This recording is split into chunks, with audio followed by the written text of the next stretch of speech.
केंद्रीय गृह एवं सहकारिता मंत्री अमित शाह भोपाल के रविंद्र भवन में आयोजित राष्ट्रीय सहकारिता सम्मेलन में शामिल हुए।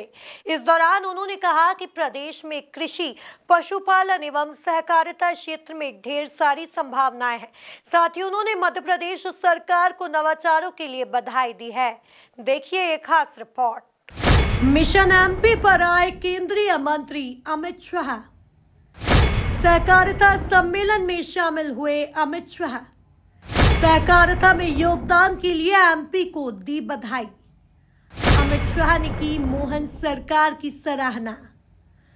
केंद्रीय गृह एवं सहकारिता मंत्री अमित शाह ने राष्ट्रीय सहकारिता सम्मेलन में हिस्सा लिया। इस दौरान CM doctor Mohan Yadav, cabinet मंत्री कैलाश विजयवर्गीय, विश्वास सारंग, कृष्णा गौर, प्रदेश अध्यक्ष वीडी शर्मा समेत तमाम जनप्रतिनिधि मौजूद रहे।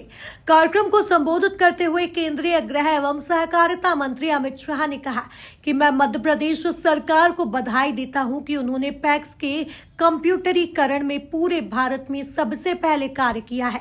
बीज की खेती पहले केवल बड़े किसान ही कर सकते थे, लेकिन हमने 2.5 एकड़ की जोत वाले किसानों को भी बीज उत्पादन का अवसर प्रदान किया है।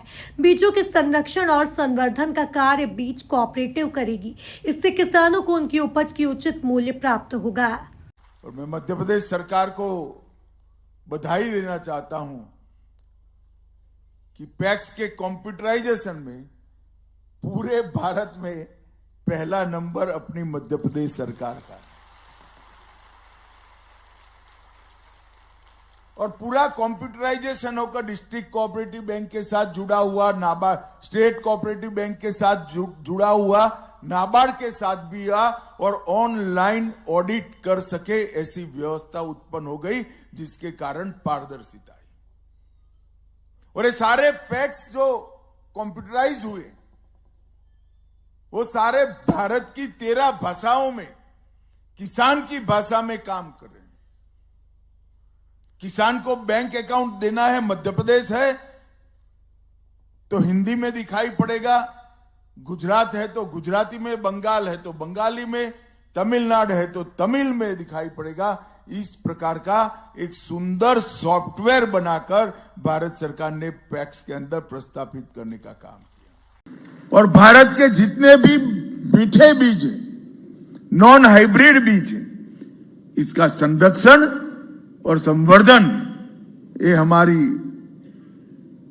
बीज कोऑपरेटिव कर रही है। मित्रों, ये तीनों कोऑपरेटिव के माध्यम से किसान को अपनी उपज का उचित दाम भी मिलेगा, विश्व के बाजार में किसान को जाने के लिए एक प्लेटफॉर्म मिलेगा और जो मुनाफा होगा, चाहे एक्सपोर्ट का हो, ऑर्गेनिक का, वो कोऑपरेटिव डेयरी की पैटर्न पर किसान के बैंक अकाउंट में आना पई के साथ जमा हो जाएगा। इसका मुनाफा किसान को मिलेगा, व्यापारी को नहीं मिलेगा।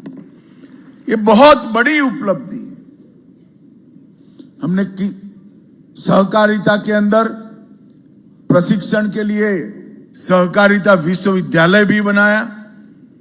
हर क्षेत्र के तज्ञ वहीं से निकलेंगे, जिसका स्वभाव ही सहकारिता का होगा, चाहे वो अकाउंटेंट हो, डेयरी इंजीनियर हो, पशु का डॉक्टर हो, कृषि वैज्ञानिक हो, ये सारों को ट्रेन कर हम वहां से बाहर निकालेंगे। उन्होंने कहा कि मध्य प्रदेश में 5.5 करोड़ लीटर यानी देश के कुल दुग्ध उत्पादन का 9% दुग्ध उत्पन्न होता है।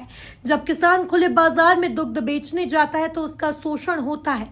हमारा प्रयास है कि किसान सहकारी डेयरी के माध्यम से दुग्ध बेचे ताकि उसका शुद्ध लाभ केवल किसानों को ही प्राप्त हो। पूर्ण विश्वास है कि आज हुए अनुबंध के बाद मध्य प्रदेश के लगभग 50% ग्रामों में सहकारी समितियों का निर्माण होगा ताकि हमारे किसान भाई बहनों और पशुपालकों को शीघ्र लाभ मिल सके।